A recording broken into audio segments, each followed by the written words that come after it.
I think the things that went wrong with the Knack started to go wrong shortly after the phenomenal success of the first record. The record went straight to #1, the album went to #1, the single went to #1. We'd sold about 4 or 5 million copies in a few weeks. I mean, it was just ridiculous. And Doug had become larger than life. It was an extraordinary thing to watch this happening to him. He just felt like he could do no wrong. He was walking on water on a daily basis. He got into a really dangerous state of mind. There was lots of drugs, way too much bad stuff going into his system.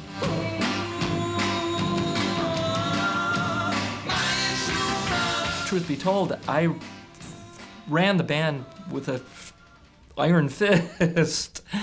You know, I'd spent many, many years to put this band together, you know, trying to get it happening,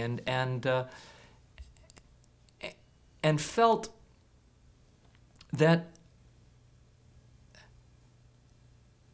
because I had never given up, and because I had basically pulled everybody along, that I deserved the right to run the show.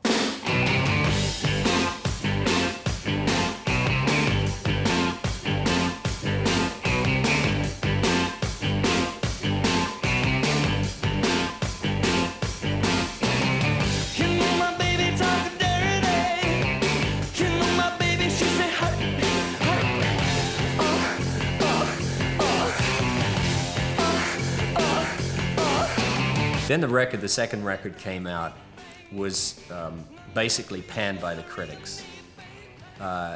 Didn't have the same standard of material. The songs were copies, basically, of the first album songs. We got the first single, Baby Talks Dirty, went onto the charts, and it got into the mid-charts, and then things didn't look good. And at that point, I think Doug really started losing it. He was panicking, and so were the rest of the band.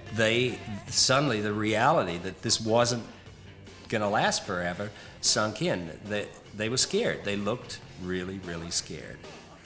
And Doug just buried himself in all the wrong stuff. We were on tour for a long time. The biggest mistake the band ever made, in my opinion, was staying on tour for as long as we stayed on tour. And there's no way to... Robbie Robertson says in The Last Waltz, damn impossible life. You know, it is. And that put more strain on us than anything else, just the sheer exhaustion.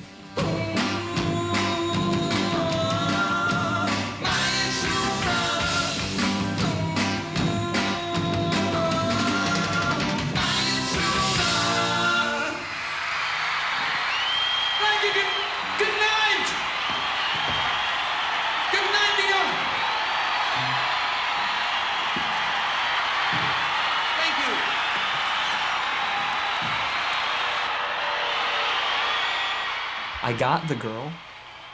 Sharona did become my girlfriend. It took me a year, you know. After I wrote it, it took me a year. She was, you know, she played very hard to get, and, but we became good friends. And we lived together for 3.5 years.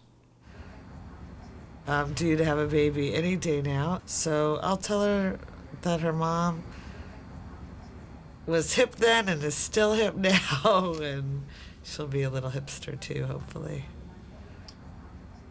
You know, having it become a hit again in the 90s was a remarkable thing, getting to tour America with a whole new audience of young kids that didn't know it had been a hit 15 years earlier.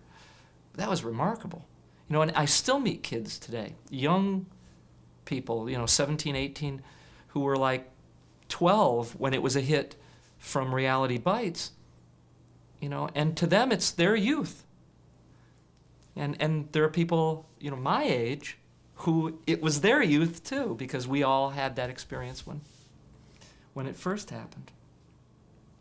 And now, I mean, people play it. I mean, you know, all over the place. They play it at sporting events. At Malibu High School last year, it was the third favorite song at the prom, actually. So I think because of the youthfulness of it, and because it's not so much restricted stylistically to the 70s or the 80s or the 90s, I just think it keeps reinventing itself. And I'm happy about that, because it doesn't sound like it's it's this particular year. It's got a real timelessness about it. I can play this in my sleep, you know. I probably have sometimes. I used to play it funky, but never made it to the tape, though.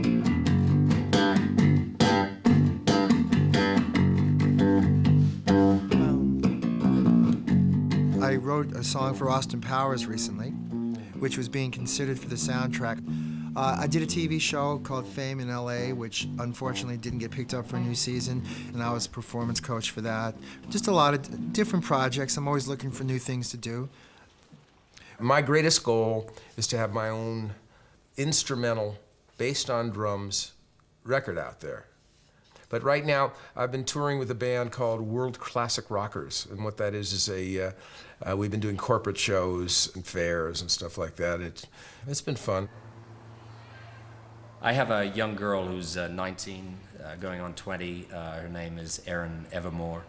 The record is out in Japan. It's rock and roll. It's pop music with a bit of today's ingredients in there. I sell real estate in Los Angeles. Not a specific neighborhood, but basically a specific industry. I've been dealing with the entertainment industry for the last about 5-6 years. I write musical comedy now, which is almost a ludicrous choice. You know, it's about Tarzan and Jane. It's a comic version of Tarzan and Jane. It's called Jane's Jungle Love, or A Little Ape Music. I have started writing and producing for other bands, young bands, people who can use my skills. And you know, I have 30 some odd years of experience. And as Elvis Costello said, don't bury me 'cause I ain't dead yet.